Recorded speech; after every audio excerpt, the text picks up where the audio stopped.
Sai Guna, Chinmay, are you there on this call, Chinmay?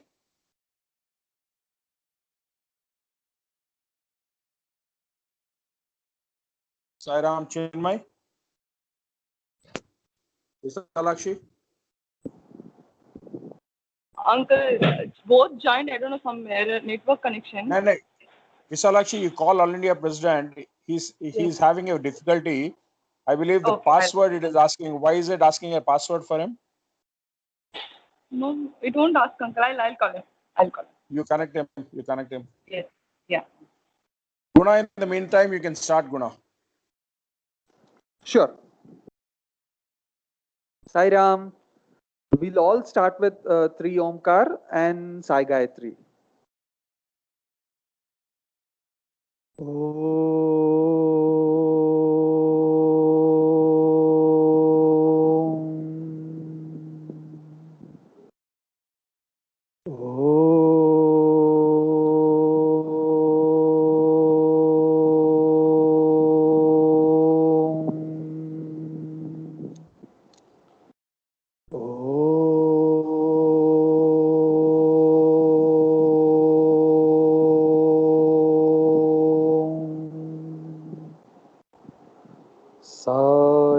ईश्वराय विद्महे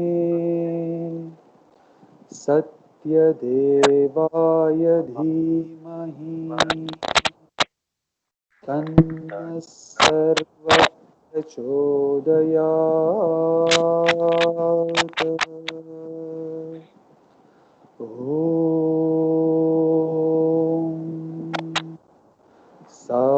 ईश्वराय विद्महे सत्यदेवाय धीमहि तन्नः सर्वः प्रचोदयात्।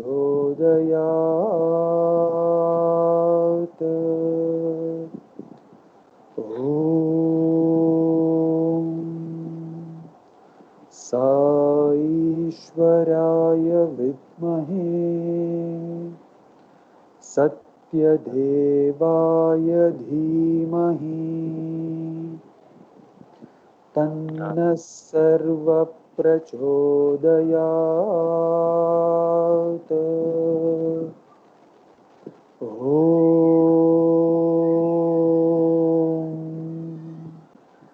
शान्ति शान्ति शान्तिः।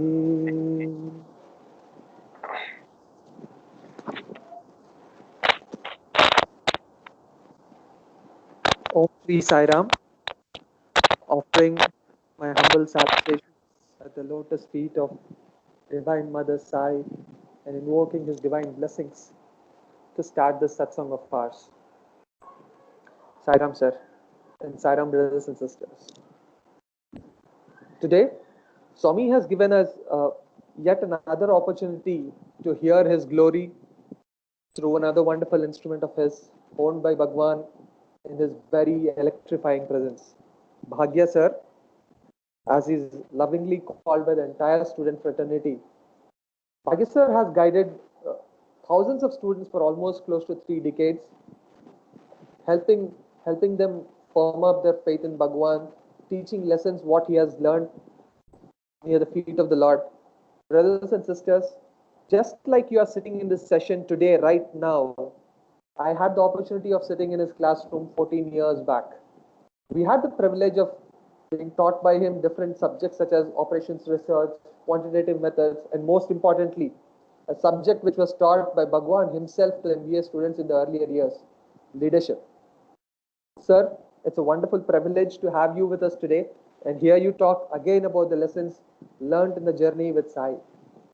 Sir, I still personally remember those words which you told me for 13, 14 years back. If you don't believe me, go and test it for yourself. Go test Bhagawan. Your experience will be your greatest evidence. And one sentence that you specifically told me I still cherish today, sir, which has held me stable in so many moments of my life. You said, if Bhagawan says a specific word, and if the entire universe has to reorient itself to satisfy that word, it will. And this was validated by Bhagawan in 2008, then and there. We very vividly remember all the discussions that we had with Bhagia sir in the MBA classes, in Mandir, and post the homeopathy service that he used to do at the hostel.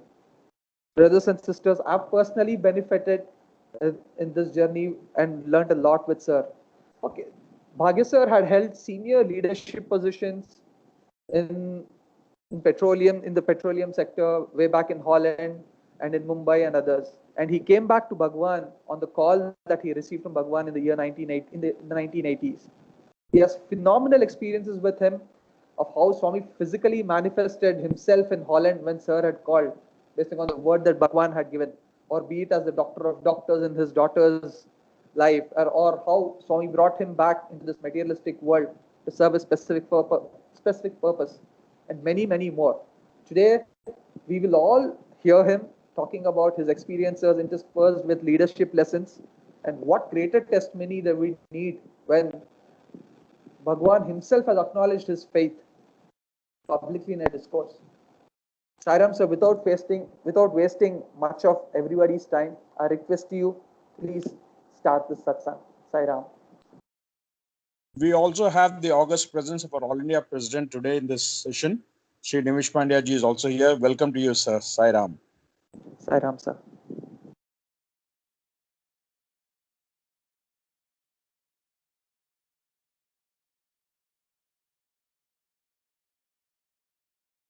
Sir, you will have to unmute yourself.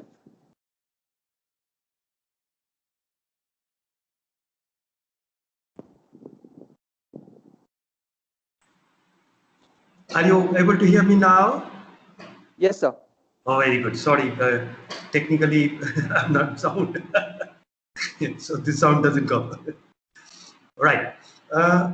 We are going to talk on leadership, what the input Bhagawan has given, and my understanding.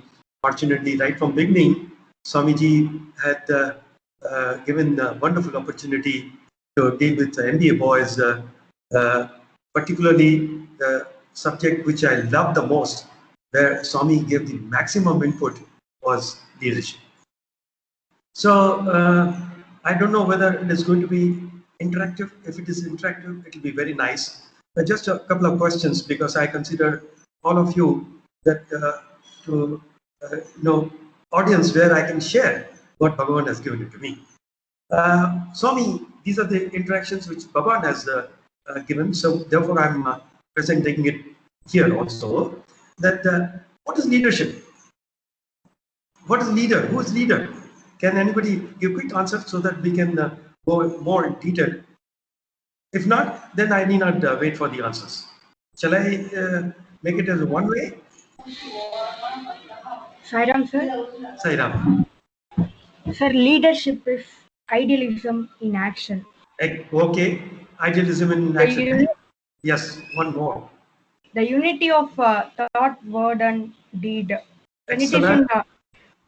When it is integrated, then he is a leader. When he starts words and or in a uniform way or integrated. Very good. Somebody else? Leadership. What is leader? Okay, even if you remove the ship, who is leader? Sairam sir. Sir? The one leader is the one who leads by example. He follows first and then. Excellent. Excellent. Yes. Anything else? Anybody else? Sairam sir, I feel selflessness is the basis for leadership. All right, beautiful. Very happy. Next, anybody?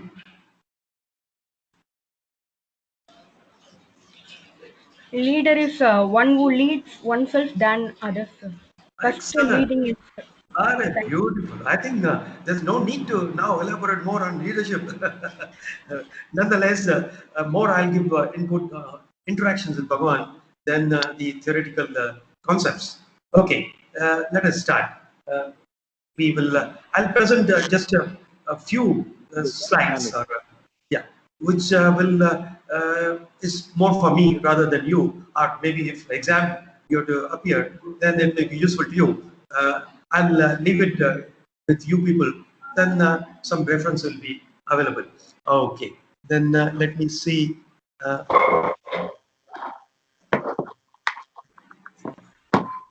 Hari, excuse me, because he is busy. It's I will tell him to start.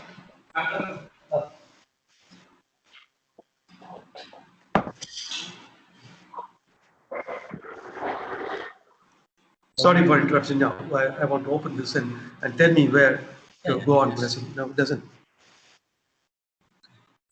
Yeah. Okay. I have to keep pressing here. Yes. Now. Okay.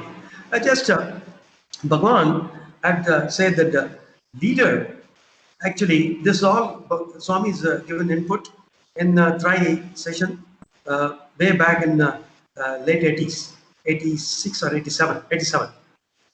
Leadership, L stands for love. Unless a person has, Hari, you have to be here, right? Hari. No, it doesn't. It goes away, Raja. These lights go away. Sharakshi, can you please help? Chinmay?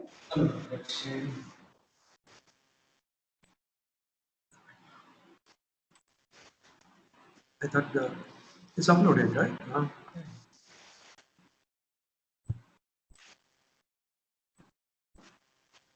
Next. Okay, now I have to keep pressing here. Yes. Because didn't do anything. Okay, let's see. So L stands for love. Listening. Love is not just ordinary love, how dear or darling, sweetheart, no. Swami's definition of love is divine love. Divine love means selfless, then changeless, fearless, unconditional love. Leader, unless he has a divine love, he ceases to be a leader. Then he should listen more rather than communicating through other talking and all. E stands for enlightened, enthusiastic, energetic. A stands for awareness, alertness, ananda.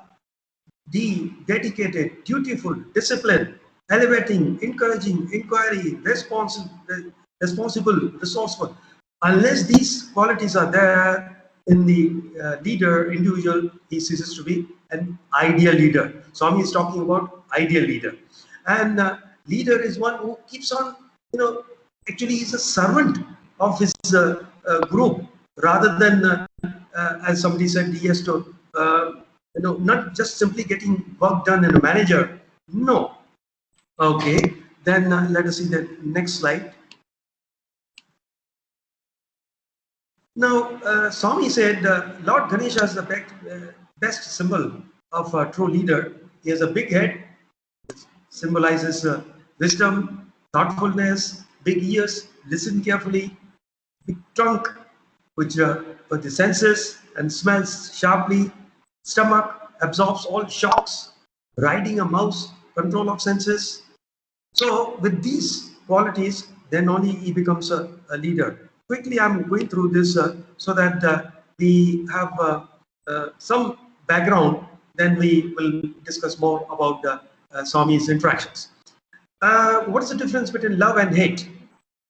Love, L stands for light and life, oneness and oneness, vitality and vigor, expansion and enjoyment. Whereas if you don't love, counterpart of it, if you hate, it creates headache, heartache, heaviness, hysteria, anger and anxiety, tension and trouble. Then finally we get exhausted. So it's better, easier to love than hate a person.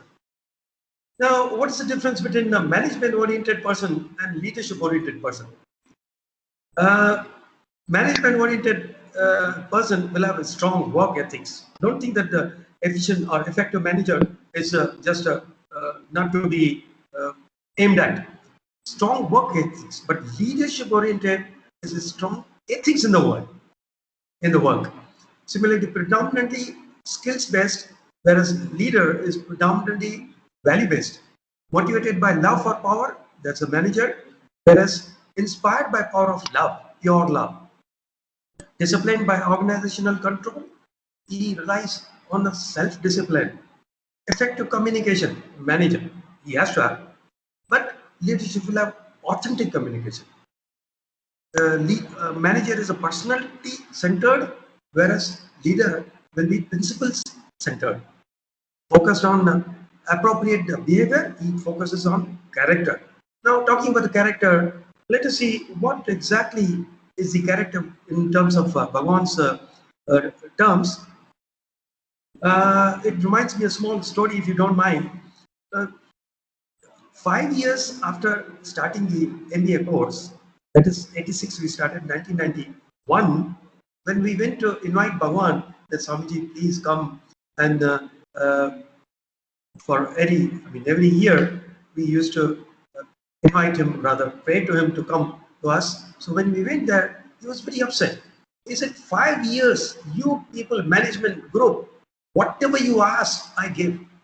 All the facilities which we ask. I'm not going to the details. In return, what have you given to me? So we were quite taken aback with Swami's this type of words.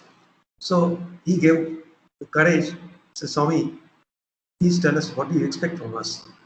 He said, you people are teaching the subject matter good, but what about my students? What about the subject? You people are talking about object, because at that time, management by objectives was one of the very hot topic. So he said, no, even Peter Drucker talks about this. Mind you, Swami knows each and every subject. He can quote because he is residing in every one of them. So he said, concentrate on the student rather than the, yes, you people are doing very well, giving them good input, knowledge, but what about my students? So then I said, Swami, what do you expect from us? He said, I want 3 things from you teachers. What are those? Along with the subject matter, you must give them 1, common sense. 2nd, general knowledge. 3rd, the Atma. So that is one. And don't forget, every subject undercurrent has to be human values. Then very quickly I'm sharing common sense. He said, Swami said, doing right thing at the right time in the right way is a common sense. General knowledge is not knowledge of what is happening in USA, Germany, London, and all. No. This is only insignificant part of the total general knowledge which Bhagavan has in mind. He said, general knowledge is the knowledge of Atma.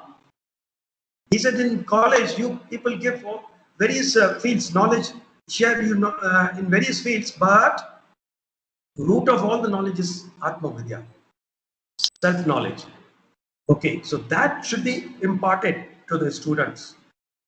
And then come to the human values. He said, the human values, you people keep talking, Satya Dharma Shanti Premahansa, Satya Dharma Shanti Premahansa.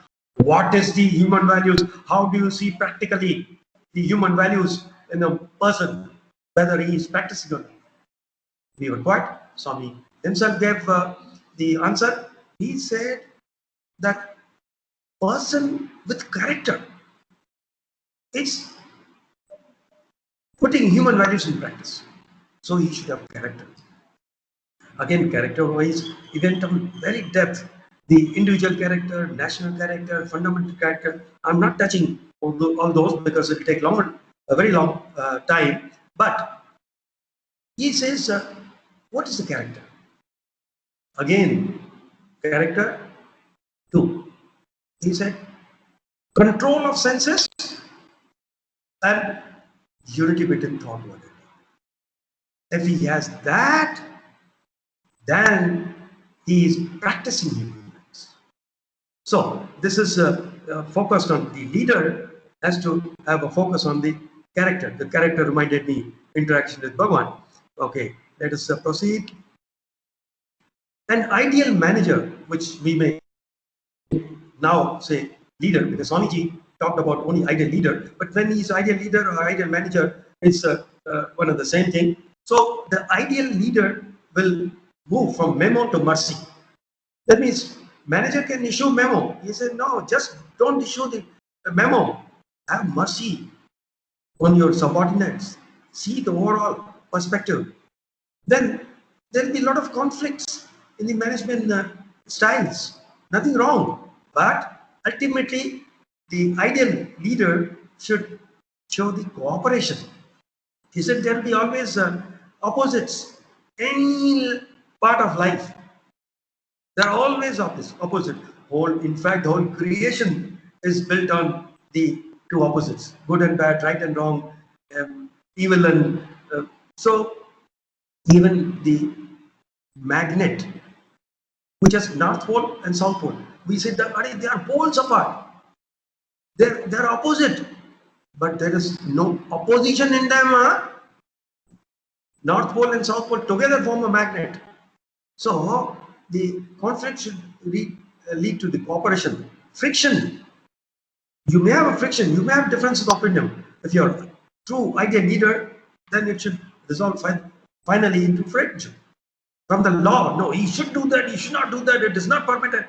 I see with the eyes of love, then you will realize why person did not obey or did not conform to the rules and regulations.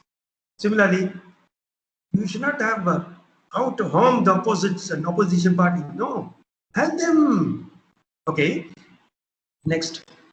What's the difference between boss and a leader? Boss drives this men, meaning getting the work done and pushing them, giving them motivation, this, that. But the leader inspires them. There's a difference between inspiration and driving. So, okay, I'll leave it there. If questions come, you can always ask me at any time. Anybody, everybody is free to ask me. Otherwise, I'll go on because after I give this input, then more things will come out. Okay. The boss will show who's wrong. I've seen this in the organization happening. Whereas the leader will show what is wrong. A small story comes to my mind. If you don't mind, I'll share a quick one. I was working in a petrochemical complex in Mumbai, Nosul. There was the firefighting officer. Okay, I don't mind. Now he may be some part of the world or universe, I don't know. So he was Mr. Deshmukh, and he was a firefighting officer. The new managing director had come, Schoenmaker, from Holland, because it was a Royal Dutch Shell collaboration, between technical collaboration as financial collaboration also. So when he joined, after a few months, there was a big fire alarm in the tank farm where the petrochemical are stored. So very dangerous area, and I will remove this. Very dangerous area. And then the everybody rushed that, and then you know what happened. This managing director also went there. Now, when the managing director went, he thought that he is the ultimate in charge, and he was trying to go into the field for firefighting or giving the instructions. This firefighting officer, he shouted, "Mr. Schoenmaker, be away!" He did not listen once, twice. Then he used the foul language, "You B, you D, you C. So get out!" Then he went out from the field. Firefighting was controlled, completed. 2 days later, this managing director calls him, and Deshmukh was very scared that what will happen. He was a good friend of mine, and he was telling him, "Pray for me. I don't know. I'm going to. This may be the last day of my stay here." So when he went, came back smiling. So I asked him, "What is that?" He said, "Gentlemen, I'm promoted today from safety officer to manager safety, and all the taking care of all the activities connected with the safety." I said, "What did the boss tell you?" He said, "Boss said, I'm so happy with you." He didn't mind. I told him, he didn't mind your calling names. He said, "No, on the contrary, he appreciated." Because he said, "See, you were very, very firm. And when anything goes wrong, You pointed out that. So the boss may say who is wrong, but leader will show what is wrong. I did. So that Schoonmaker, still in my memory, he was ideal leader. Then boss demands respect, whereas leader commands respect. People should revere him. Boss uses men for selfish purpose, whereas leader uses men for spiritual upliftment. After all, the expansion is life. On this, Bhagawan had given a wonderful input that our ultimate aim is that we have to move from the individual to the universal. Soil, that is the spirit of individual love or light or life, to the spirit of universal love, light or life. Now, it is just if you see the spirit of individual love, which we all have, to make it universal love, the difference is only between I and you. Soil is matti, this is matti ka putla. Soul is residing, and we have to realize the universal self, universal soul. It reminds me, after I complete this, I'll come back to this. So we have to travel from soil to soul, that is from I to you, from individual to universal. It's very simple. It's just a play with the words, but very meaningful. After I comes J, joyfulness and sharing. K, kindness. L, love, mercy, nobility, oneness, patience, quietness, the reverence, service, tolerance, universal. Then you become a universal soul. This, that S-O-U-L. On this, when we joined MBA, Swami asked, what is the meaning of MBA? So many meanings came. Swami gave a beautiful one. Manas, Buddhi and Atma. We all are operating because of our Manas. Buddhi is a link between Manas and the Atma, universal Atma. Swami, very good. How to be achieved? Very simple, Swami said. MBA. Again MBA. Mind and Baba always. When you focus your attention on the Lord, everything will go right. So there I continued separately in the class, not in presence of Bhagawan. I said, boys, see, for MBA, what do you want? After MBA or even for MBA, because I was buying MBA and MS in USA, frankly, after my chemical engineering. So I had to go through 2 tests. Good score in TOEFL and GRE. Test of English is foreign language and graduate record examination. So I wanted to go to USA to get MS, Master of Sciences in Chemical Engineering or whatever it is. So I said, here also we have come to enter USA, the universal Sai awareness, universal self-awareness. For that, here also we have to pass through 2 tests. One is the TOEFL test of equanimity for liberation, and GRE, God realization experience. Then only you will get the degree MS. MS is not Master of Science, Master of Senses. After you get MS, then Lord will give you BS. After MS, BS, yes, beyond senses. After you get BS, then you get SB, supreme bliss. So we all have come for that purpose. Okay. Leadership lesson from nature. Again, a small story. One group wanted to present a drama in the Pune, overseas group. Swami called them, gave them interaction in our presence, students and teachers. They said, what are you playing? They were from Athens. So one boy, very good boy, Swami said, what role are you going to play in the drama? Swami, I'm going to play the role of Draupadi. Then he said, Draupadi, you're a boy, but do you know Draupadi had 5 masters?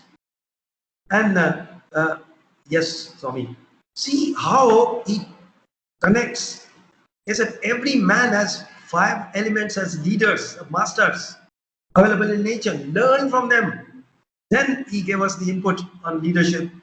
Mother Earth, I'm not going through everything, but you can now imagine she is put to suffering from bombs, crowbars, digging wells, etc. But she does not bother. She maintains peace, and in return, she supports all the beings. She provides the food, clothing, and so on. So similarly, the water. Water is pure, sweet, cool, all times. Hence, we must learn to develop purity, patience, and perseverance. These are the 3 qualities Swami said is required for any leader in any organization, including our own family. Unless purity, patience, and perseverance, you'll never succeed. On that, there's a big story how our MBA boy, but okay, just he had patience and he got a job compared to other people experienced and all. But because he had patience, and the boss called him, he said that you're selected. But sir, you're not taking my interview. He said, since morning, those years it was very uncommon to have a CC camera. He said, all the candidates, I was watching all of you, and you were the only guy who were, by the way, what were you reading? He said, I was reading one book. What is that book? Man Management. And then he said, what is this? Who's written? Bhagawan Sri Sathya Sai Baba has given the talks, interactions to MBA students. Okay. Then he said, see, the successful manager, leader should have 3 P's. And you observed my patience. And he said, why? Because why I give you the chance? Because my job requires tremendous patience to deal with the customers and things like that. So from water, we have to learn this. The next, fire. It does not discriminate between good and bad fuel while discharging its duty of burning. It will always rise up. So we must also do our duty and serve all with the same duty consciousness. Take every incident in our life for our upliftment, like fire. Yeah, it moves and spreads everywhere. It is the basis of life for all the living beings on earth. Hence, we must spread goodness and love everywhere. Space. Space is all expansive. It absorbs all sounds and maintains its stillness. It is omnipresent. Thus, we must expand our heart to include all and develop oneness with everyone. Now, I'm taking few incidents from Bhagavad Gita. It will be very interesting. Bhagavad Gita is the solution for all the roles which we play. It's not merely a story. Deep lessons are there. What is on one chapter, Man of Perfection, from the Art of Living by Swami Chinmayananda. From that book, I've taken few very important pages. Arjuna asked Krishna, what is the nature of the man of perfection? Because leader has to be perfect. Then only he can command. Otherwise, if he is imperfect and he gives the command, people say, "Arey jao." On his face, they may not tell him anything, but behind the back, they will tell him, "Hey, you don't follow and you are telling us to follow." So it will never do. You'll never be a true leader. So Arjuna is asking, what's the nature of man of perfection? Krishna answers with the verses where he enumerates the individual's inner qualities, his attitude towards things, and his relationship with the beings of the world. He says, when a man casts away all the desires of his mind, ever satisfied in himself, by himself, then he is a man of steady wisdom. We all feel that our individual lives are not complete, and in our urge to fulfill them, we strive to gain things necessary for it. This striving for acquiring things in order that we may come to feel fulfilled is called kama, or desire, or lust. Kama is not to be taken in the wrong connotation. Kama is attraction, okay? Then the imperfect tries to attain perfection. The unfulfilled tries to gain fulfillment. All through acquiring, amassing, possessing, indulging in the sense objects of the world. As long as there are vasanas in us, they must express as desire. When all the vasanas are cast away, when there is no more desires rising in the intellect, such a man feels in himself a rich fullness, and he needs nothing to complete his sense of fulfillment. Perfect state of desirelessness state comes on awakening a large dimension of existence in the self, capital self, not from inertia or incompetency. This desirelessness is the touchstone of a man of perfection. Now, desirelessness in itself is not a sign of perfection. Why? Because if it arises from the discovery of a hidden treasure of the consciousness, the self, then it is the state of perfection. It is rather the goal of life. Such an individual is a master in himself and the master of the outer world of the contentions. He is unshaken in adversity, completely unattached to the pleasure, free from the attachments, fear and anger. Krishna further says, he who is everywhere unattached neither rejoices at good nor is vexed by the evil. He is a man of perfect wisdom. He has no attachment for the world of objects. When once the vasanas have ended, there is no ego to evaluate the things of the world and classify them as good or evil. A man of steady wisdom faces life with a smile, never rejoicing at its pleasure, not worrying over the sorrows. He stands at the tower of strength, rising above the pains and pleasure of the world. Arjuna asked Krishna, how does the man of perfection behaves in the midst of the tempting objects of the world outside? Krishna says, when a man can, like a tortoise, that withdraws all its limbs totally, with also this man withdraws his senses from objects, then he is a man of steady wisdom.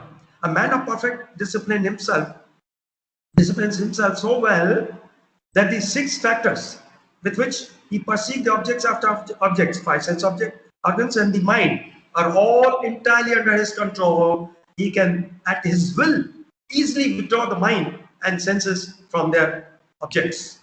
Sorry. क्या हो गया भाई?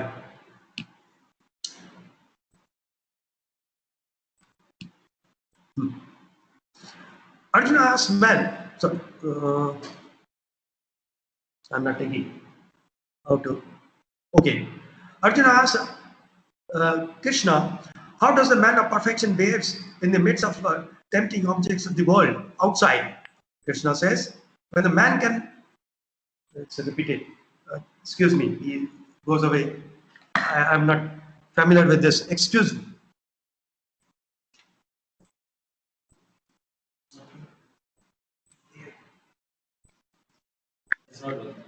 It's a, yeah, just a minute.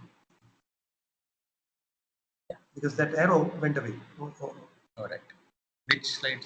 Now this was it. Go on. Man of perfection. Arjuna asks Krishna, how does the man? Next. Doesn't, when click here, it didn't. Anyway. Man of perfection benefits in the self-control. What is the benefit? In modern times, young men are ever in the midst of the tempting material objects. So does it mean that we'll have to withdraw from the cities and the marketplaces and run in lonely caves or silent peaks and the solitary islands? This would mean running away from life. But men of high wisdom are known to have lived amidst the men and society, serving individuals and institutions. How is this possible? Lord Krishna indicates the law of economies of thought. Objects retire from abstinent, leaving the longing behind. But this longing also ends in him who sees the supreme within. Thus, when we demand sense objects, they march towards us. When there is no demand, the supply also dries up. But the vasanas may subtly remain in us, and we are caught unaware by conducive objects and circumstances.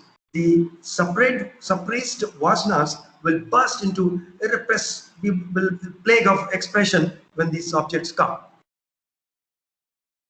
But Lord Krishna assures that on experiencing the Supreme, once you experience your own self, for which we have come, universal self-awareness, USA, even the vasanas for sense objects will end.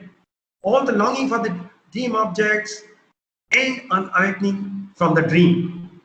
The turbulent senses violently snatch away the mind of even a wise man who is earnestly striving for self-perfection. The mind is a dynamic instrument. You can withdraw the mind from its particular outgoing tendencies with your willpower, but it will again at the next moment gush out towards the same objects of temptation. Krishna advises us that we must withdraw our entire will, the outgoing mind, but thereafter the mind should be earnestly engaged in inspiring contemplation upon something more creative and higher. Constant awareness of the divine self within, the seat of consciousness, is the secret of holding the mind away from the sense dissipation. The energy so wasted are now conserved for achieving excellent success. Sairam sir? Yes. Sir, we are not able to see the presentation, sir. Vishalakshi, can you please help? Can you project it from your side? They're not able to see the projection.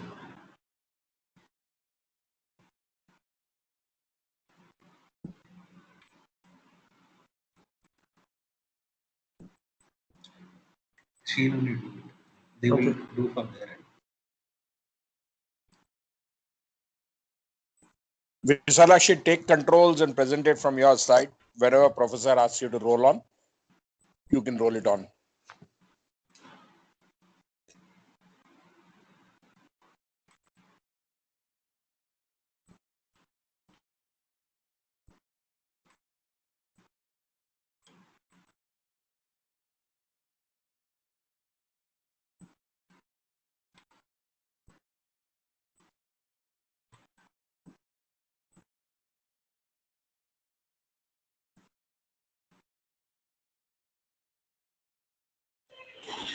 Okay.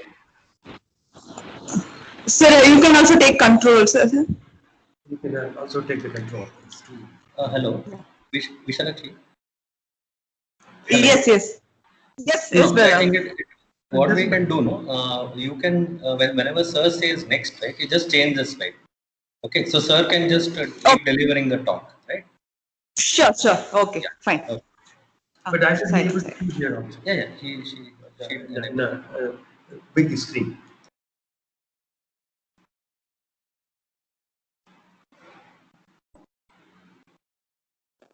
We are still not able to see the presentation. You're not able to see. she take it to the correct slide.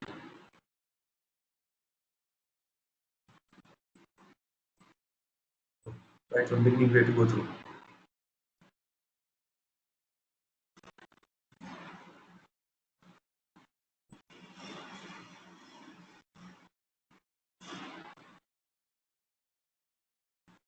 Next. Further. Good.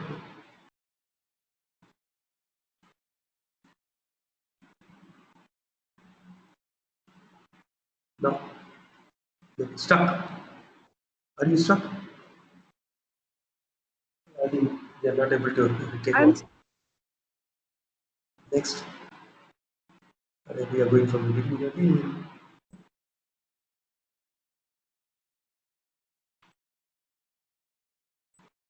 Next.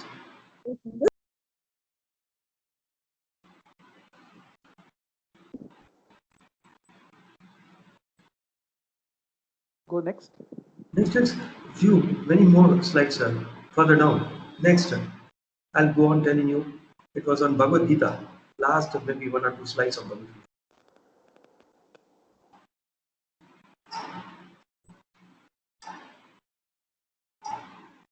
Gita. Next.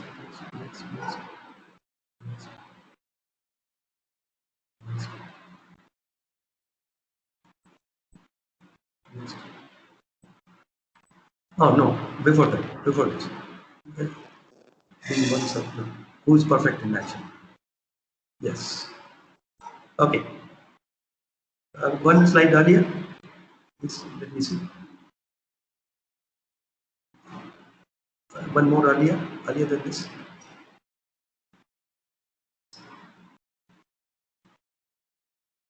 Sense control.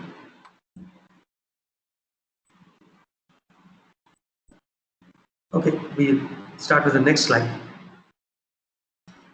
No, this is okay. We'll start from here. Whatever is gone is gone. Who is perfect in action then? I'll continue. All actions are neutral. They are neither good nor bad. Some people, by their own inner moral adjustments, poison the action and perpetuate an imperfect action, while others, in their inner fine adjustment, bless the action and accomplish a perfect action. Lord says, whose undertakings are all without desire and mental agitations, and whose actions are burnt up by the fire of knowledge, him the sages call as a wise. Renouncing all the attachment to the fruits of action undertaken, ever satisfied in the Lord, depending upon nothing else than the Lord, such an individual, though engaged in action, does not do any action. Next. Next slide, please. It is the ego and the egocentric desire in us that makes an action which leaves behind vasanas to fetter one's personality. He who functions without hope, without anxiety from future rewards, his body and the mind well controlled, and all his senses of possession given up, he, by doing mere body action, does not incur any sin. Satisfied with what comes to him uncounted, unaffected by the pairs of opposites, free from envy, even-mindedness in both success and failure, though acting, he is not bound. Such a person discovers an undisturbed poise in himself under all circumstances. No new vasanas can be generated by his action. That is TOEFL, test of equanimity for liberation. Hence, let us discover a joy in performing the work for itself. To act is a right divinely bestowed upon us, but nature has not made us the master of the rewards. Next. Next slide, please. Who is the perfect in action then? If we are not to be anxious for the reward, then shall we remain idle and inert, decay in inactivity? God wants against such inactivity. He says equanimity within is the highest spiritual yoga. On this, okay, I'll tell the interactions later. Let me complete these few transparencies. Renouncing attachment, keeping yourself in balance both in success and failure. Act diligently in all fields. This poison action itself is yoga. Thus, spiritual yoga does not mean renouncing all contacts with the world, retiring in some. What is happening by? Thus, spiritual yoga does not mean renouncing all contacts with the world, retiring in some forest hilltop, spending time in fasting and physical torture, but mental tranquility towards all the varied happenings around us is the yoga. To act accordingly without the mental agitations, effectively allowing no fear of failure to dissipate our vitality, is in itself a yoga. Next please. Now, there are certain things. Before I proceed to this slide, let me ask if there are any questions. on this, whatever we have gone through, if there are any questions. Anyone? Sairam, sir. Yes, Saira. Am I audible? Sir, I have a question from the previous slide that you've just spoken Yeah. about. Sure. Sir, you've spoken about equanimity, and I mean, life throws various situations at us. How is it that we should keep ourselves reminded that equanimity is of the greatest essence and importance, and how do we practice this in daily life, like very consciously? How do we do that, sir? Thank you, sir. See, Sairam. yeah, Saira. Very good question. Very practical the side of it. See, how can we maintain equanimity when we know that in life everything happens with the will of God? When I have a firm conviction that everything is done by Him, and whatever comes to me, it is His prasadam. I'll give a small example. Supposing a gentleman, he has a lot of problems, and he goes to temple, and he offers maybe a box of peras worth 500 rupees to the deity. Priest comes, takes it, and offers it. Then what the priest does after offering, he brings a small piece of coconut and gives it to this gentleman. He accepts it as a prasadam, right? Then he goes and he said, okay, Lord has accepted my prayers, and there's a prasadam. He goes and distributes it to all his associates. Another, supposing a student, he goes to the temple and he is going for a job interview, and prays to Lord, he doesn't take anything in his hands, just sincere prayers. And he is priest observes him. Something comes in his mind. He brings a handful of peras or sweets and gives it to the boy, which may be worth 100 rupees. Now, this boy did not give anything, but he received wonderful prasadam. That prasadam, he will take it as a prasadam, as a blessing. Oh, Swami is telling me that I will do well. Now, both the cases, even though the rich man, he gives so much, he received only coconut piece.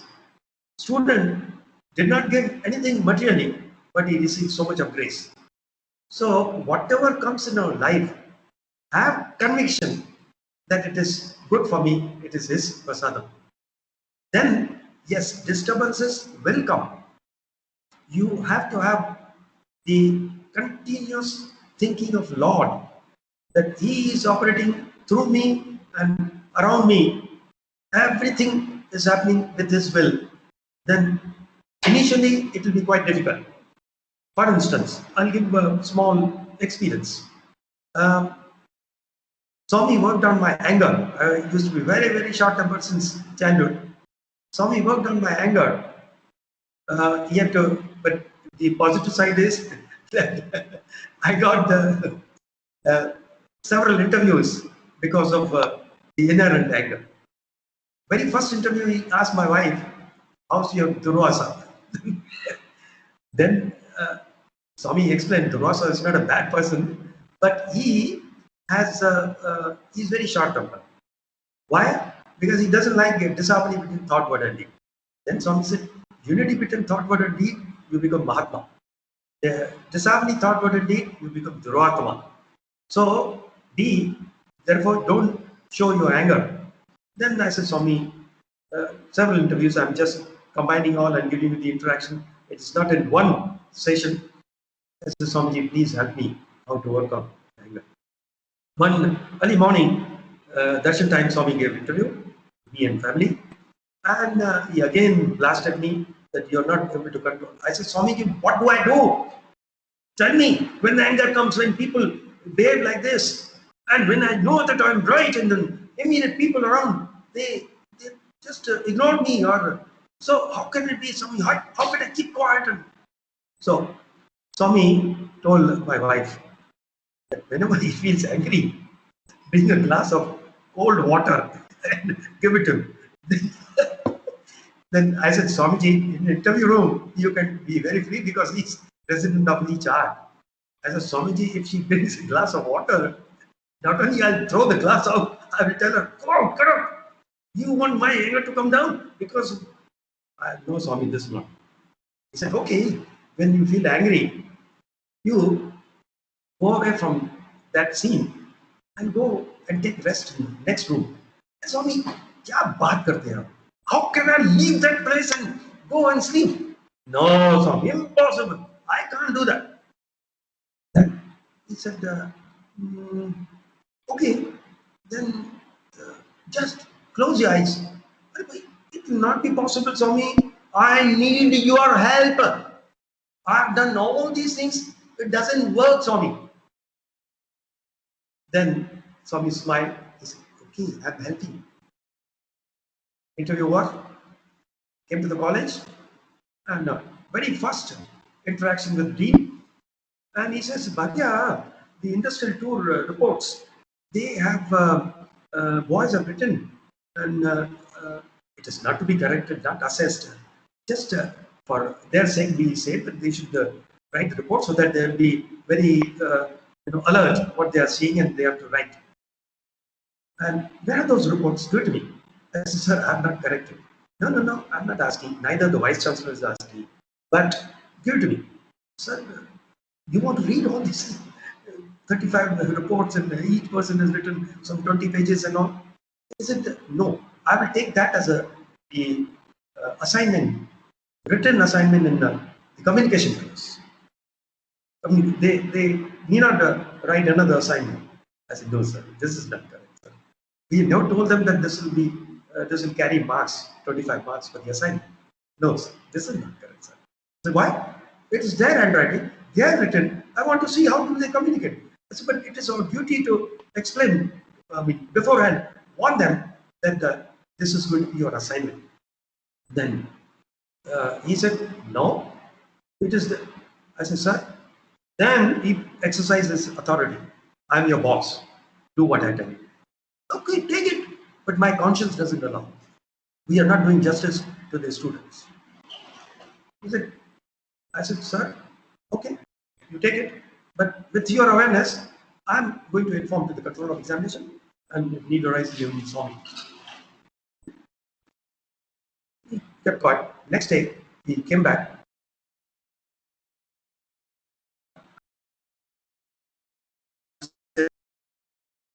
To me, this morning, Swamiji, you said that I'm helping you to control anger. And very first interaction in the college, you're showing that I lost my temper. Then, okay, went home at the lunchtime. When I go there, what I find that the luggage of some 6 people lying in our house. Those days, 80s, late 80s, were not the good facilities, accommodation. Within the ashram, very difficult. Outside ashram, hardly anything. So, when I asked my wife, that whose luggage is this? That, 6 these people have come and they have had a bath and now they have gone for lunch in the canteen. I said, you mean they will stay here? She said, where else? What else will they do?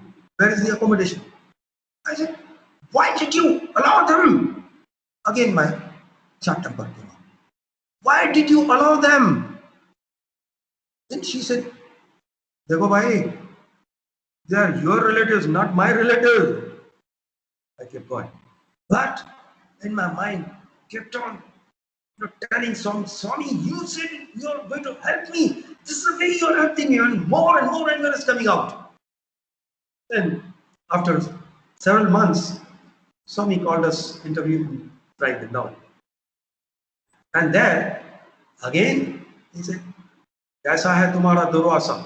I was looking, and now my anger on Swami. My wife is telling, Swami, anger karta to nahi hai. Hey, you shut up. I know. Oh, tere saath kya? With you, not only with you. Mere saath bhi anger karta hai. So, then Swamiji looked at me. I was desperate. Swami, ye mere se nahi chalta. But whatever you have told me, I have tried to put into action the best. Then Swami materialized one pendant. Nice. Swami's photo, smiling. He said, from now onwards, whenever you get angry, just look at that. All your anger will go down. I had twice necessity to see that. And with his grace, everything slowly, he himself, after a few years, he said, "Kaisa hai Bhagya? कभी कभी थोड़ा boil निकलता है, boils, bubble करता है, bubble निकलता है." Then after that, he said, "No, good boy. Be you happy?" I said, "So very happy." He said, "Be always happy."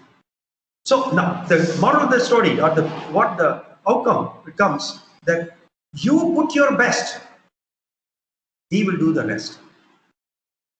Another one, I'll tell you that how Swami's name, what he said, the MBA, mind and Baba always are the Manas and Buddhi and Atma. One MBA boy, he, after passing, no, he was in final year. I'm cutting the story short, that he had some problem. I don't want to disclose what the weakness he had. So Swami used to call a few boys for prasad distribution. They used to carry the vessels from Swami's interview room, distribute it there. Whatever remained empty, they put it back in Swami's interview room. They would wait inside Swami's interview room, and with his own hand, as the reward for distributing prasadam to others, they would get prasadam from Bhagawan. So it happened, there were 5-6 boys, then everybody got. Swami, not only prasadam, he invariably would give Pad Namaskar to them and stand at the threshold of interview room, and he will tell them go. Now, one boy, he didn't want to go. He didn't want to come out of the interview room. And Swami said, "What?" Then he said, "Swami, what?" "Swami, I want to talk to you. Please forgive me." Swami took him inside. And the boys are very frank with me. And he told me the whole interaction with Bhagawan. It was that the boy said that Swami has done a lot of sins. He said, "Swami, I have done a lot of sins." He said, "So what? Okay, past is past. And from right now, this moment onwards, have a good life, right life, and good conduct." So he said, "Swamiji, you just removed my past just like this. You give me clean slate." He said, "Yes, I can erase all your sins excepting one. That sin is you should not disobey my command. Do your best. To the best of your ability, I will do the rest." Okay?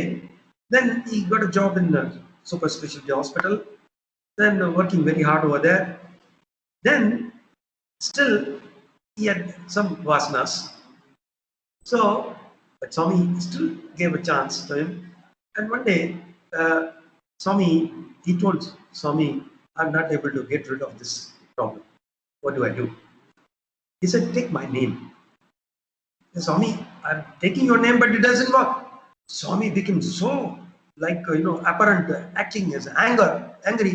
"Hey, don't say my name has no power. How dare you say? Did you take my name at that time?" He was quiet. Then Swami said, "All the impulses are just temporary, only for 5.5 seconds. If you can drag or shift your mind from the scene to Swami, to any other good thing, then this, like a wave, it will go off, the peak will go off. Then you yourself will see, what the wrong thing I was going to do. Have you done that? Did you remember me at that moment?" "No, Swami, after I committed the error, then I remember." Then I followed it with the boy. He said, "Yes, sir, it works." It works. So I think you can derive the lessons or important messages from all these interactions, that we have to train ourselves. I'll tell you from my own practice. Initially, whatever you want to improve yourself, initially say anger. Initially what will happen, you get into the anger and then you realize, oh, I've made a mistake again. Repeatedly remembering that I should not do that, give training to yourself, then it will happen that sometime in the midst of discussion, when you have already lost temper, it is reminded that, oh, I shouldn't be losing temper. Then listen to the inner voice. And from that moment onwards, change yourself. Because you are obeying Bhagavan. Then, by repeatedly doing this, the stage will come where when it comes, the incident where you're likely to lose the temper, in the beginning, it will give you the alerts. Hey, this situation, be careful, be careful, be careful. When you have to put efforts to avoid the situation. With this such practice, many more incidents like this, then moment somebody is even purposely trying to test on your anger, you will perceive that, "Arey yaar, come on man, let me see, it's a play. Life's a game, play it. I will play cool man, let me see." Then you are free from all these weaknesses. That's the way. It is not today all of you listen and oh, Swami is with me, Sai Ram. Some people, they say mechanically Sai Ram, Sai Ram, Sai Ram. Sai Ram is a very powerful name, but highly misused. Because whatever you want to communicate, suppose you want to pour out your anger, Sai Ram, you sit down here.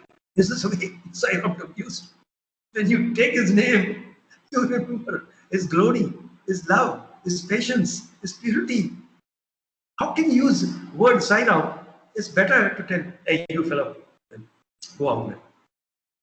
Rather than Sai Ram. What is this? So we have a reverence for name, Swami, Swamiji, Sai Ram. So when with that feeling, if you hold Swami with you, nothing can go wrong. You will be able to maintain equanimity.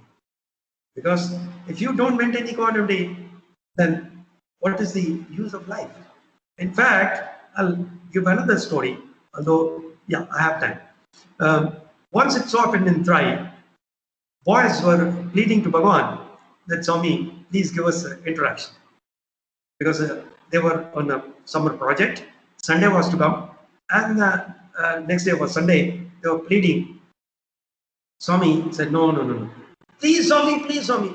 Then Swami looked at them. He said, please, Swami, you must first please, Swami. Earn that. And they were quiet. And Swami told me, they have come for the project, summer project. Bhagia, let them finish, let them go. No, Swami, no, Swami, no. Again, Swami looked at them. No, Swami. KNOW, you must know who Swami is. Then you deserve interaction with me. Then, again, 1 week passed. And 1 week passed. Then nothing happened, but this full week, they kept on praying to Bhagavan, whatever spare time they had, either chanting bhajans or mantras and, thinking of him, writing Sai Ram, Sai Ram, Sai Ram. Then next week, Swami came and he said, Dekho, part-time devotion. Part-time. They are praying that I should talk to them. What is the use? Part-time devotion. Part-time. I was wondering that this is part-time. Then these thoughts were there in my mind. Swami said, Bhagia, you worked in industry. How many types of workers you had? I said, Swami, one were contractors, employees, what were you, how you were giving them wages? I said, Swami, according to the number of hours they put in, then we give the wages. And other time, full-time employees. What you used to give to the full-time employees? Swami, full salary of the month and uh, DNS allowances, then even pension, all these are packaged. I said, देखो, मैं भी spiritual manager हूँ. So, all of you doing only part-time devotion and you expect the results. Jitna devotion, jitna efforts you put, accordingly you will get the reward, the remuneration. But if you do full-time devotion, if you have, then not only full salary you get, you also get dearness, nearness allowances. Meaning you will be nearer and dearer to me, and also pension, which will be useful to you not only this birth, but hereafter. So, but then he made a remark which really churned my inside, that the Swamiji, full-time, part-time devotion itself takes away so much of time. How can boys or any one of us, because then he spread, all of you are part-time devotees. And how can we be full-time devotion? So then he said, full-time devotion is easy.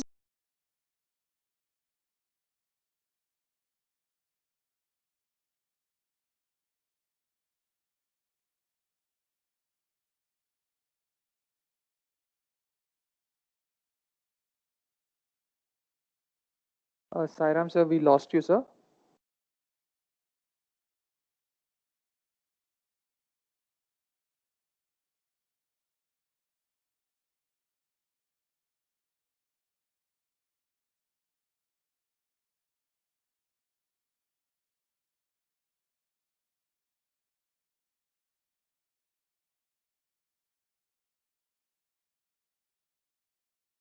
Sairam, I think the voice, is somebody calling Hari?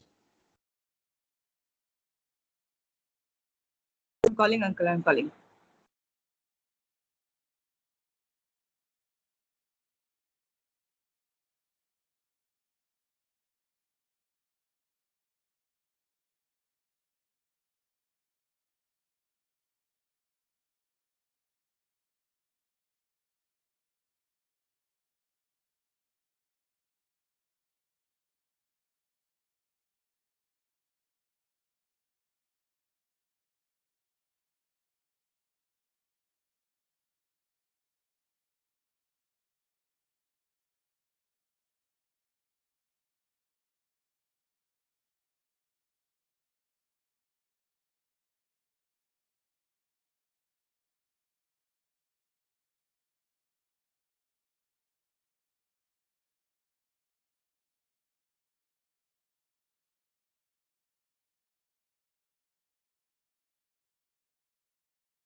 What happened?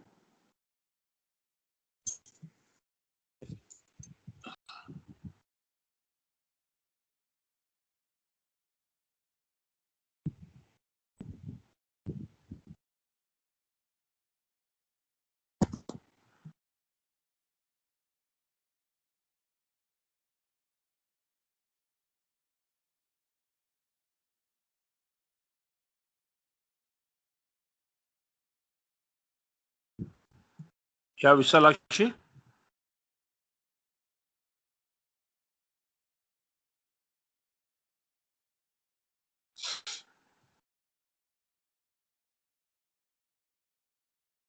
There must have been a power failure there.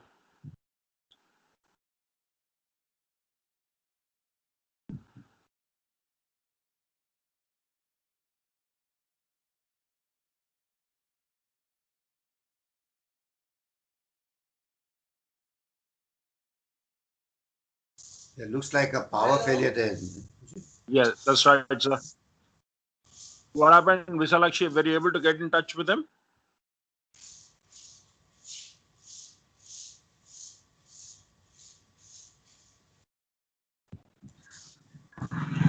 Uncle, his laptop is restarting. 2 minutes, he'll join. Oh, right, okay. Yeah. I think, yeah, Mr. Bhagia has issues with technology. Yes, correct. He needs help. But there should have been somebody Yes. around him there. No, Harish is there, sir. Hari is there, sir. Our former student who works in the medical trust. But I see him going away all the time. So to call him back again and all that is a big challenge. Okay. मैंने कुछ नहीं बनाऊं तू आराम कर only चपाती बना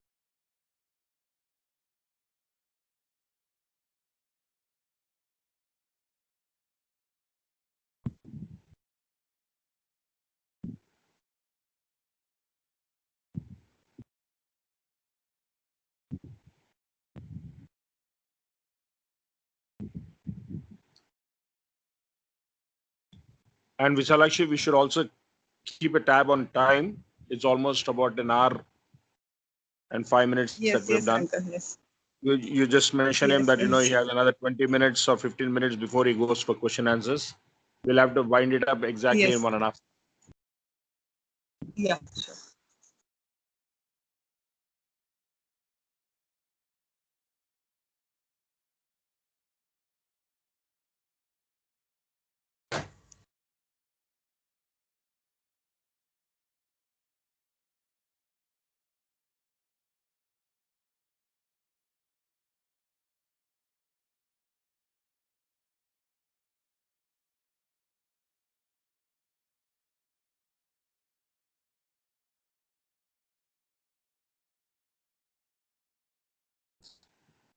I think it's still taking time, sir.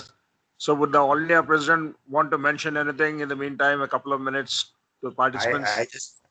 I just want to say that I'm so envious of all my young brothers and sisters. I wish I had a chance like this when I was young on leadership. Life would have been so different. But anyway, it's a great opportunity and a great blessing of Bhagawan on all our students. And I wish that we take the sankalp of putting into practice all those beautiful tips that all the speaker must have given and Mr. Bhagia is giving now. It's an amazing opportunity in life for transformation. I think it's a great opportunity. We can only be grateful to Bhagawan for giving all of us this opportunity. And I think for me, it's a great opportunity because I never got a chance to study in a Sathya Sai college or a school. So it's like sitting in Mr. Bhagia's class. It's very interesting and it's very, very enlightening in many ways.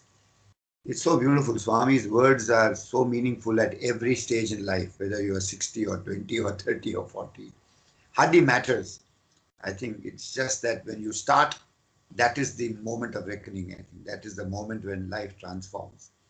So I think all of us should make our effort to start wherever we are, go full swing. I like what he said about wait 5.5 seconds, you wait, and then life transforms. It first comes. I mean, that's the moment you miss out all the time, That 5 seconds is so important. And that, shall I continue? Shall we continue? No, it's not going. Shall we continue, sir? Yes, Bhagia sir, welcome back. Okay. Yeah, now it is back on. See, this is the very nice thing. What wonderful example. You have to maintain the equanimity. There's no other way.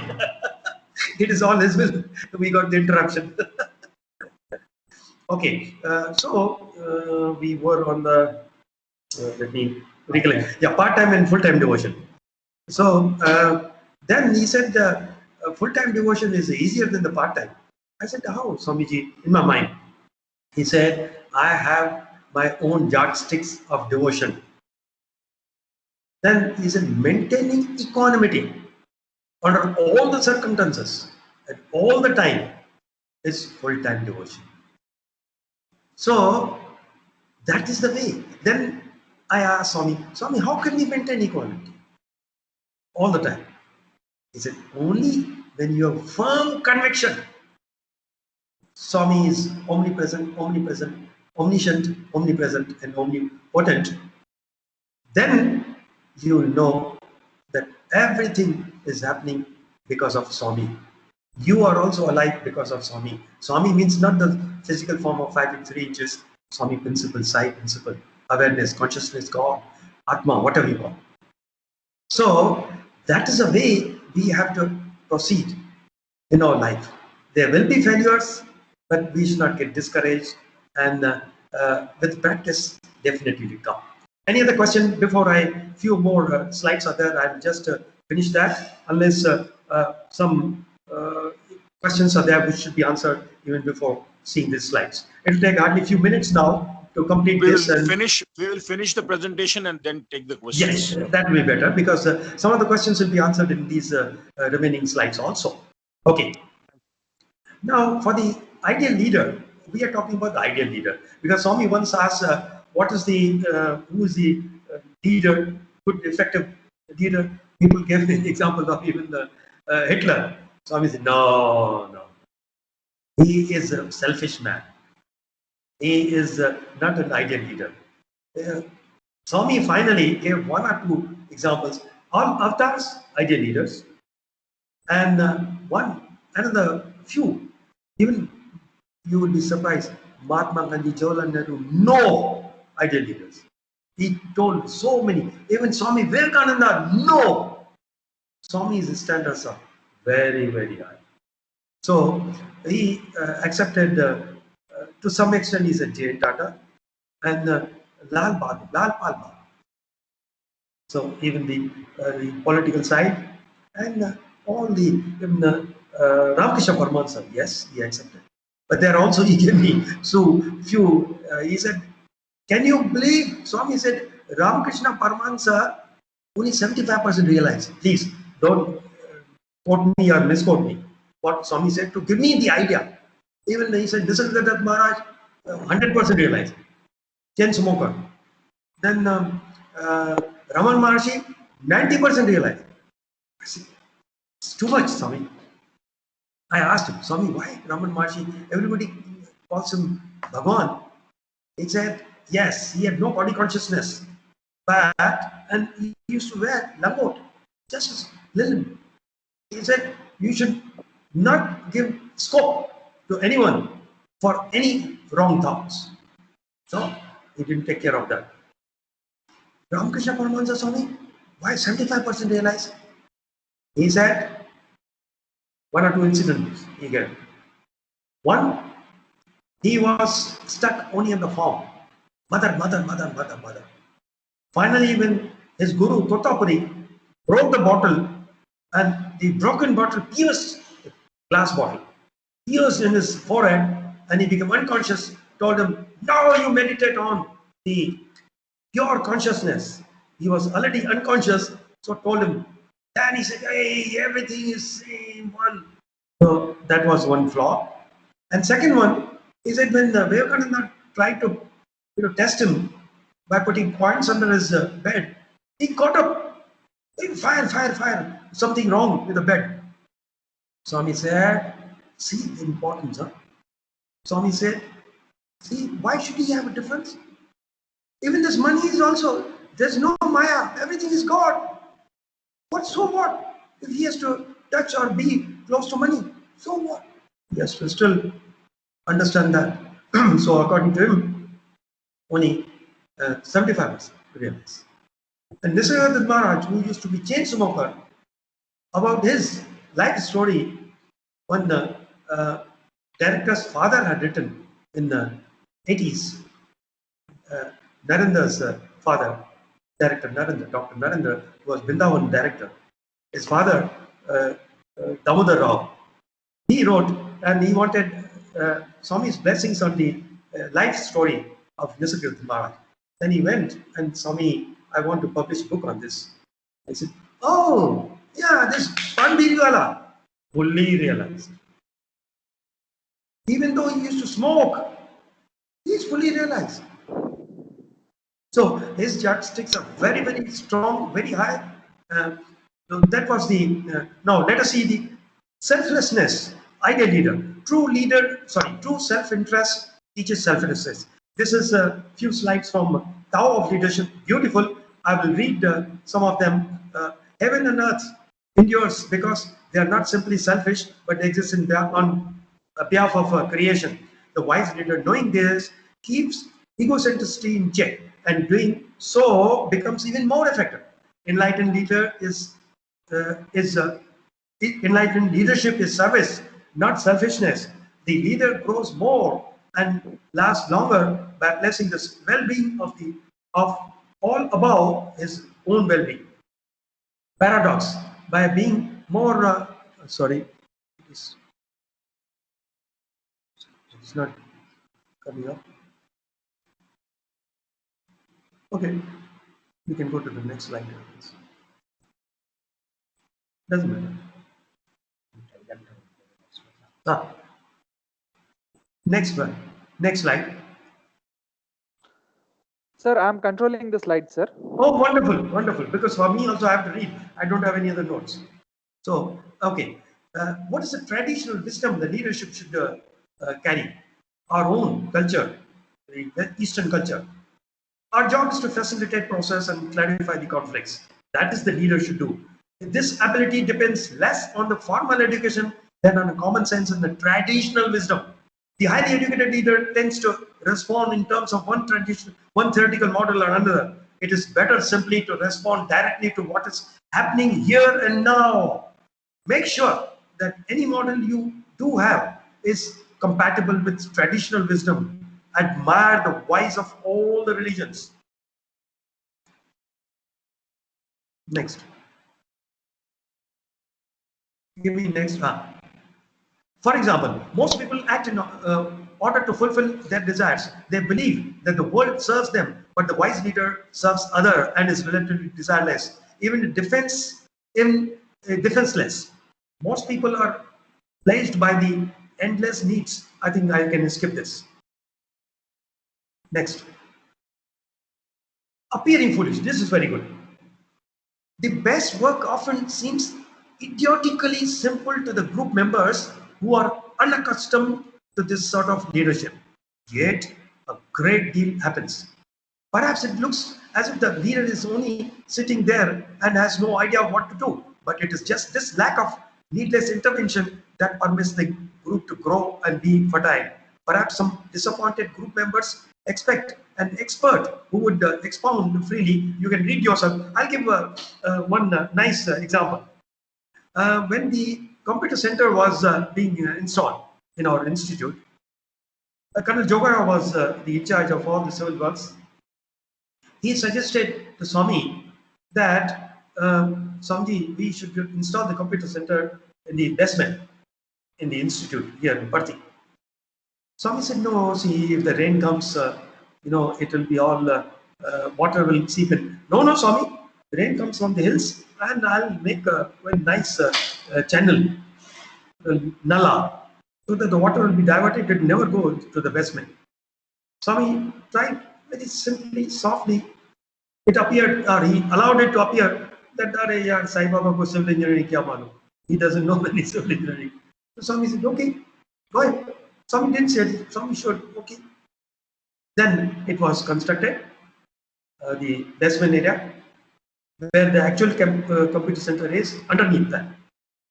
So, rain came, month of July, very heavy downpour, even the water table rose up, everywhere water, even you scratch, there is no need of scratch, water never went down because it was soaked fully.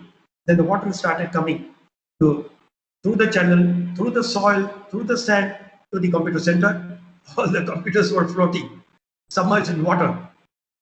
So, after some time, he went and understood his folly, and then Swami said, as I told you, build it here. Swami, but this will need air conditioning. So what? So, that true leader, wise leader, will appear very simple, honest. I mean, foolish that, I'm saving power on the AC, air conditioning. And Swami says, no, don't go the underground. But he can foresee, not just time-wise, common sense. If rain comes, what will you do? Okay, go to the next slide.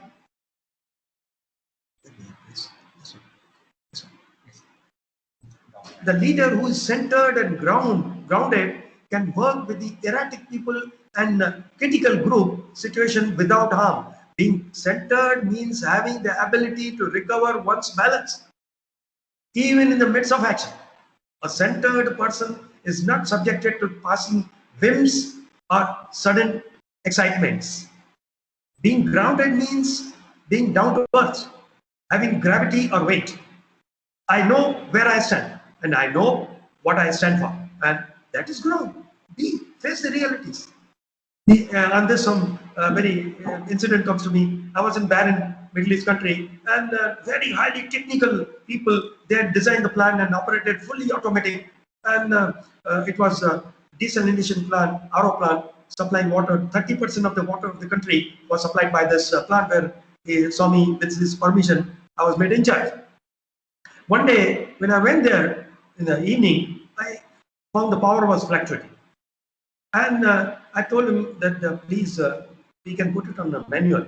The Japanese guy who were operating the plant, who had designed the plant and operating, took offense. He said, no, we have designed, everything will be automatic. I said, but the power is fluctuating, its frequency is going down, and we can put it on manual. Wherever it is steady state, it will just run smooth at this condition. No, let it be. Then after an hour or so, power went up and down, and whole thing. Then when the frequency is low, then all the instrument power supplied by the instrument supplied the power to the equipment, they came to the standstill. For 2 days, there was no water supply. I told them, yeah, common sense. When power is fluctuating, is very common in India, which we experience right now here. It's so common in India. You can put it. I've worked in industry more than 15, 16 years. Then please, you listen to me. He didn't. And they faced a lot of problems. Okay. The centered and grounded leader has the stability and sense of self. One who is not stable can easily get carried away by the intensity of the leadership and make mistakes of judgment or even become ill. Next. Leader's integrity. Leader who knows that all existence is a single whole. Very, very important. Everything is a manifestation of one consciousness. Same as Swami said, God is in everyone. Therefore, the leader is a neutral observer who takes no sides. Leader cannot be seduced by offers or by threats. I don't have to say what is happening now. Money, love, or fame, whether gained or lost, does not sway the leader from center. Leader's integrity is not idealistic. It rests on a pragmatic knowledge of how things work. Next.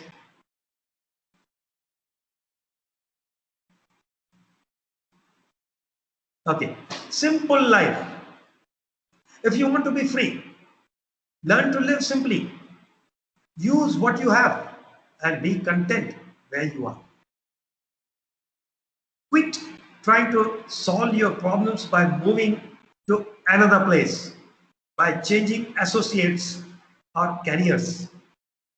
Leave your car in the garage, which is now necessary under the circumstances Swami is teaching us. Leave your car in garage. Sell that complex computer and go back to using pencil and paper.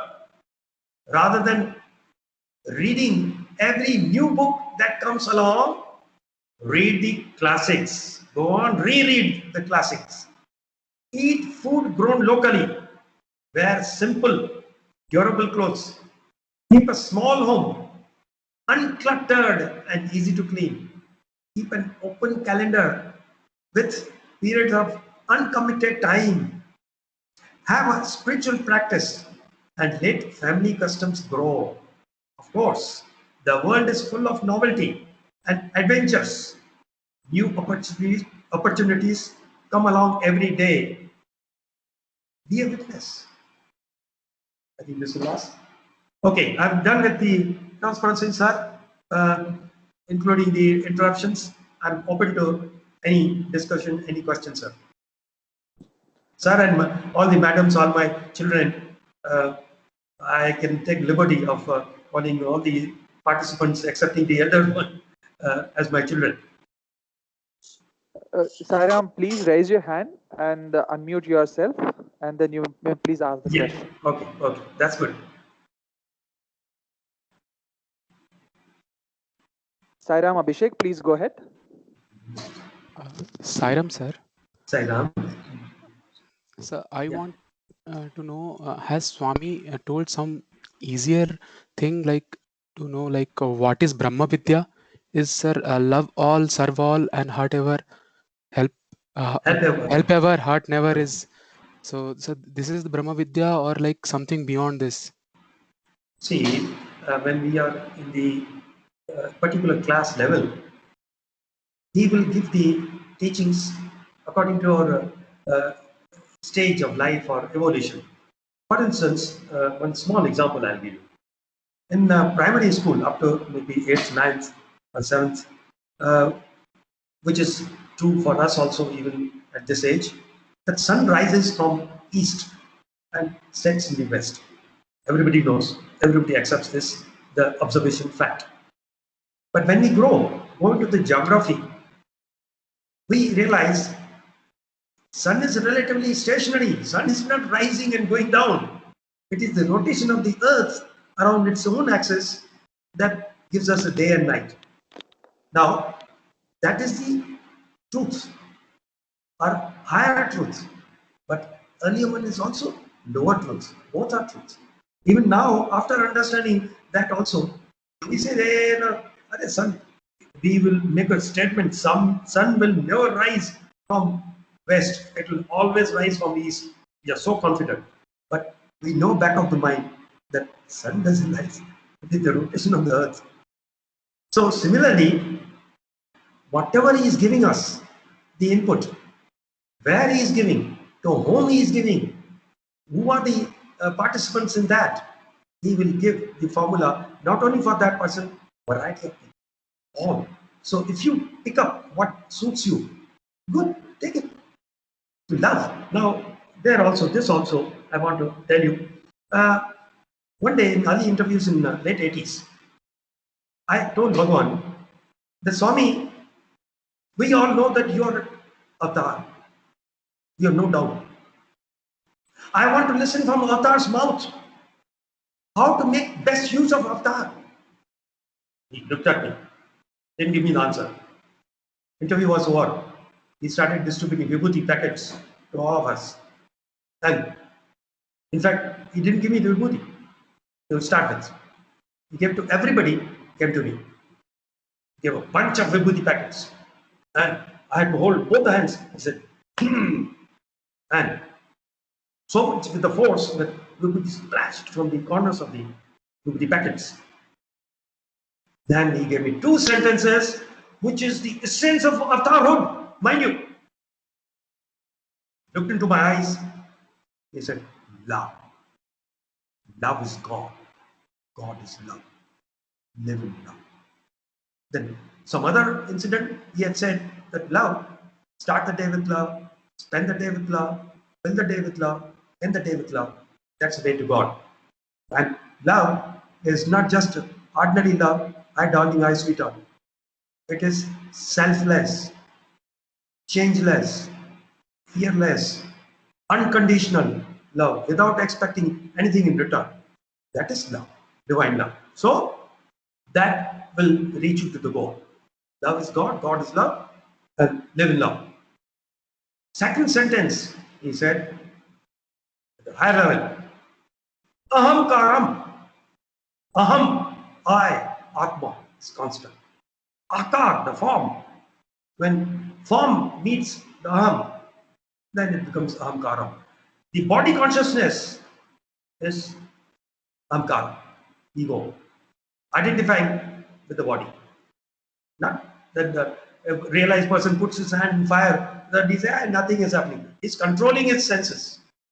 But body will burn, fire will do the job, which I just expressed now also in the earlier slides.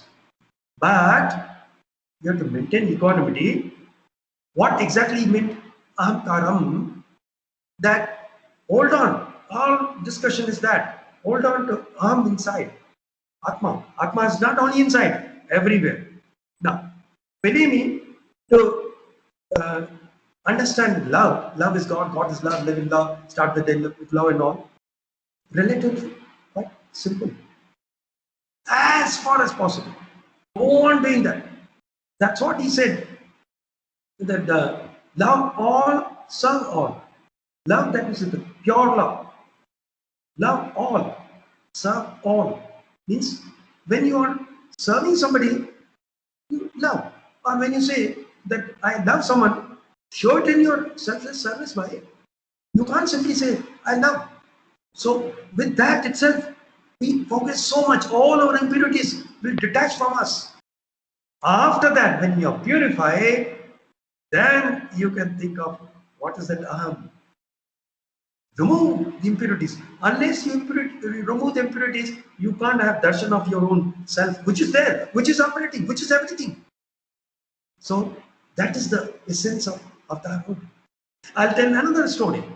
Once Swami was blaming or rather telling us, the teachers, you teachers spend time only on other things and see, I said, no, Swami, we need your grace. He said, my grace is there.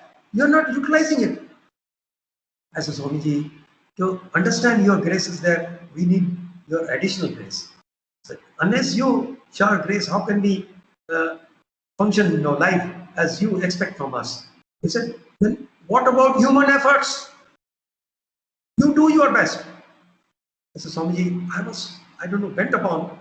Swamiji, even human efforts we can put only with your grace, without your grace. He said, don't say my grace is not there.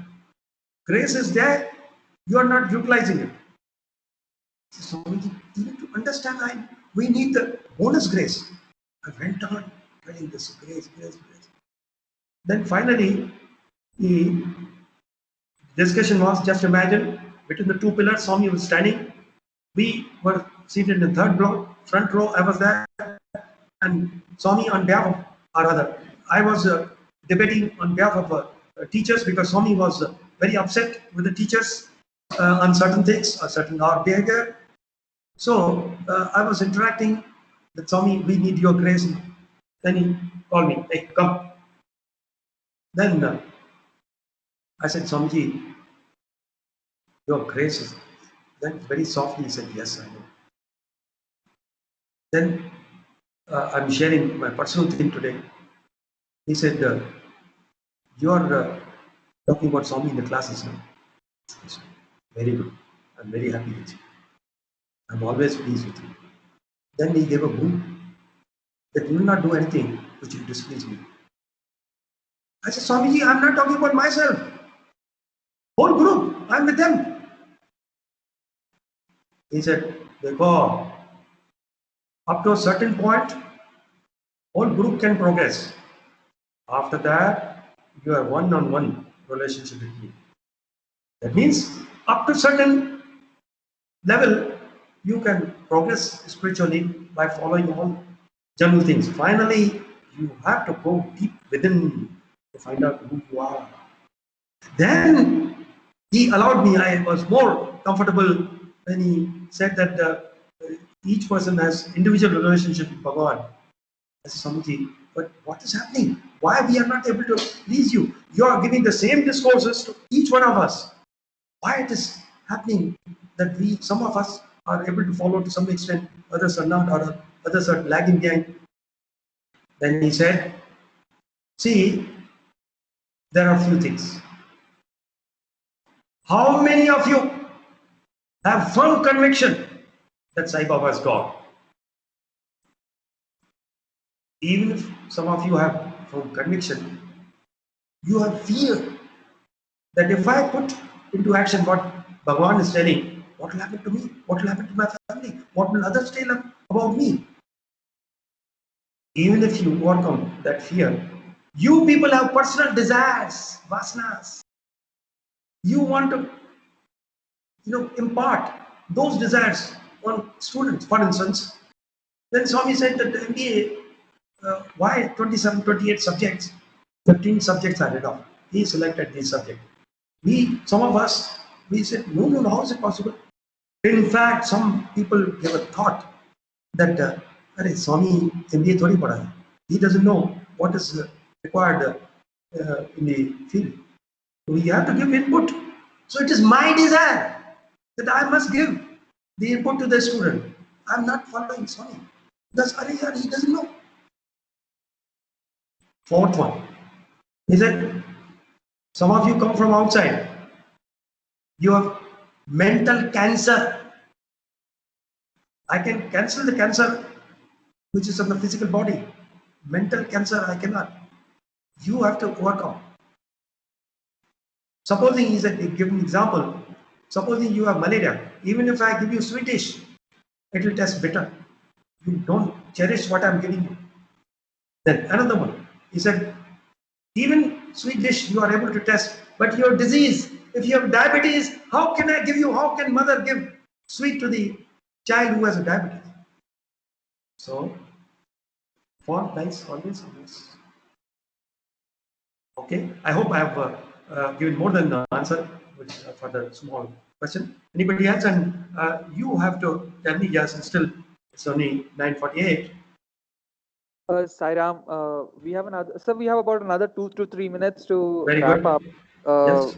So anything that you would want to guide the kids on this? Because we will send you the list of questions, the collated list of questions, because we have a paucity of time. So we request you that if you can share your inputs through an audio message to give it back to all of them. That we'll see, because technically how it is going to be, I don't know. But yes, you can send. I prefer to talk directly. In fact, I would prefer that I see all of you. That gives me more satisfaction than looking at the camera on the laptop. I know that it is reaching you people, so that confidence I have. But otherwise, joy or the true input. The earlier, even the sages are till recently, we never said that here is the script and here you read it and you get the. Now, for instance, I'm able to see you, you're smiling. I know that you are understanding my feeling, so you don't have to speak even. So, if some other opportunity is created where the question directly to be put, because it becomes a theoretical. You send the question, I send the answer. Suppose that answer person doesn't absorb properly, and he has a further question on my answer. Then I say, this is a formality. You send the question, tack, this is the answer. I feel it's better to have interactive session rather than theoretical to and fro technically. This is my preference. If nothing else, then it will be one question, I give answer. It may or may not satisfy a single person or the group of boys or participants. So, Sairam, brothers and sisters, may we request everyone to come on video, please?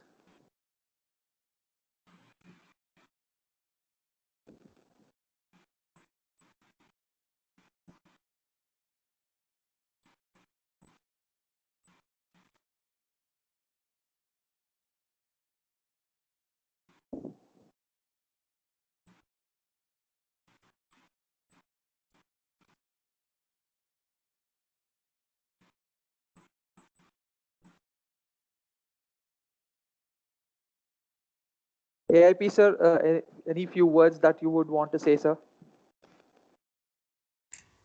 Well, I can only say one thing. I've been a big fan of Mr. Bhagia right from many decades. I've known him from the time that he came from Bahrain. And I think what I have learned from him, and I sincerely say so from the bottom of my heart, that he's one man who always put into practice what Bhagawan wanted. And I think that is his greatest strength. Be it the decision of his life to go to Shanti, or be it his decision of his life to control his diet in a manner which most of you don't know, but he's an amazing man who has controlled his taste buds to such an extent that he is a great source of inspiration. What I need to take back home from him today is this beautiful message of Bhagavan which he gave.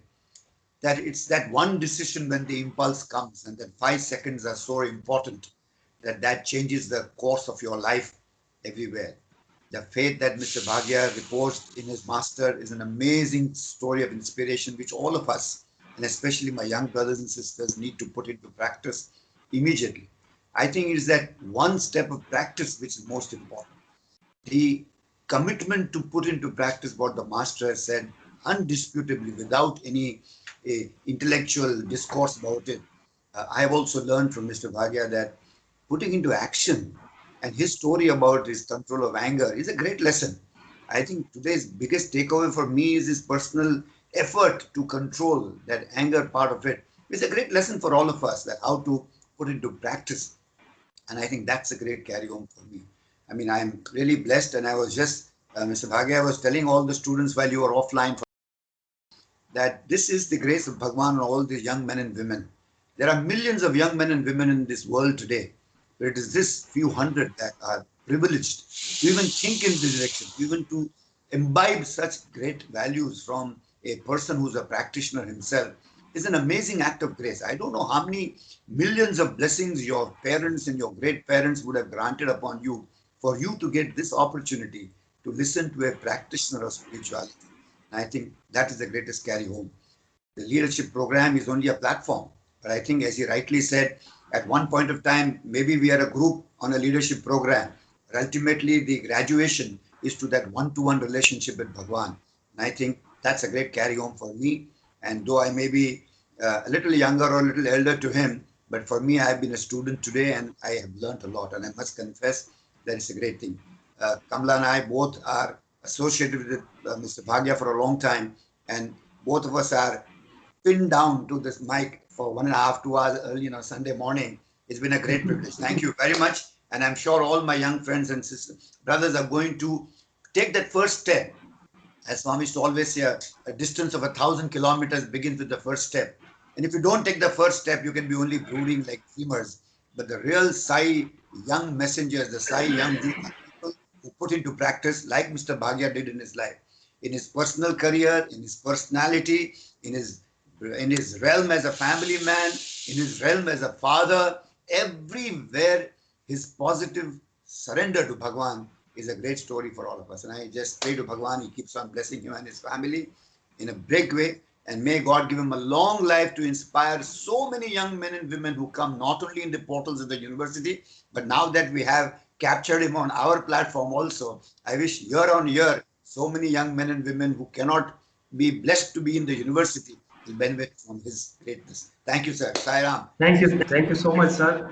Really, I'm blessed to be with you. I didn't know the composition of the group, and in fact, I'm very, very grateful to you people that you give me an opportunity to, live in the sweet memories with the Lord.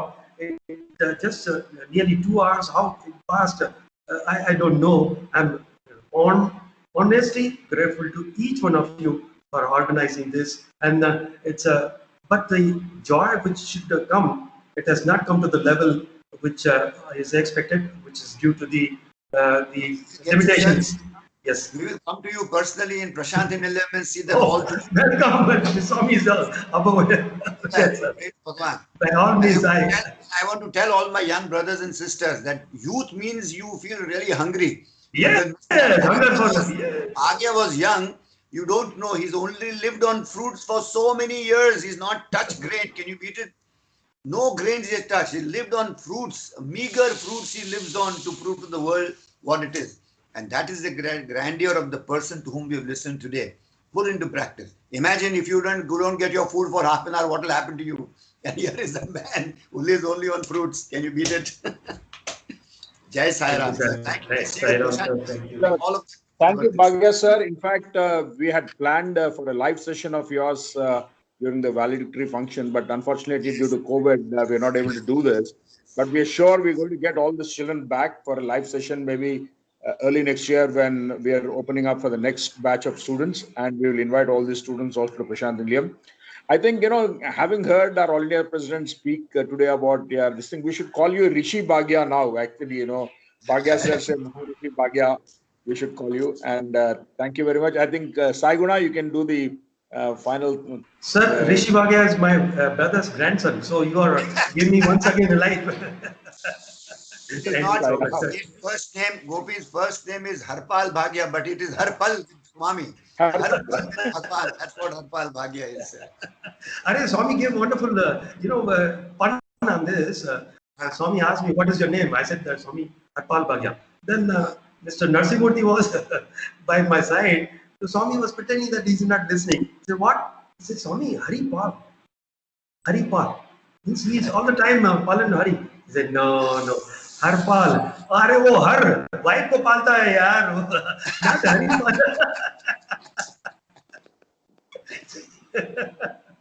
Just, okay, sir. Thank you once again. Very, very glad that we spent time fruitfully. Thank you. Hi, Ram. Thank you. Sir, just remembering so many moments from the university, sir. So they're staying with Bhagwan. There is, because of the proximity that he gives, there was always some amount of slackness and tendency to take him for granted.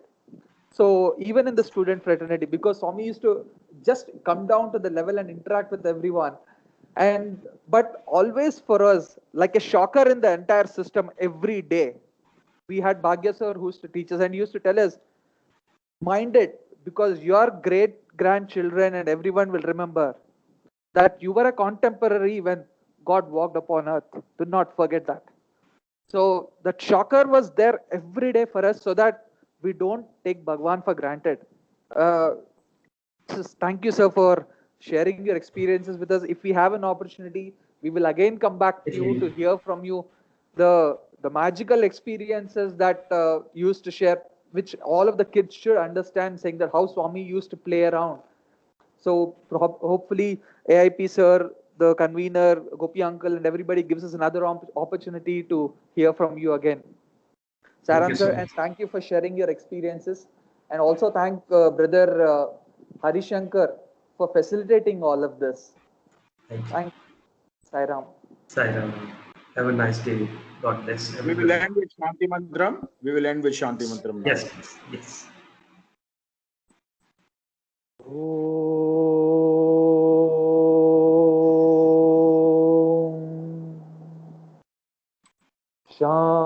Shanti, Shanti, Shanti. Samastaloka Sukhino Bhavantu. Samastaloka Sukhino Bhavantu. Samastaloka Sukhino Bhavantu. Om Shanti, Shanti, Shanti. Yes. Sairam. Sairam.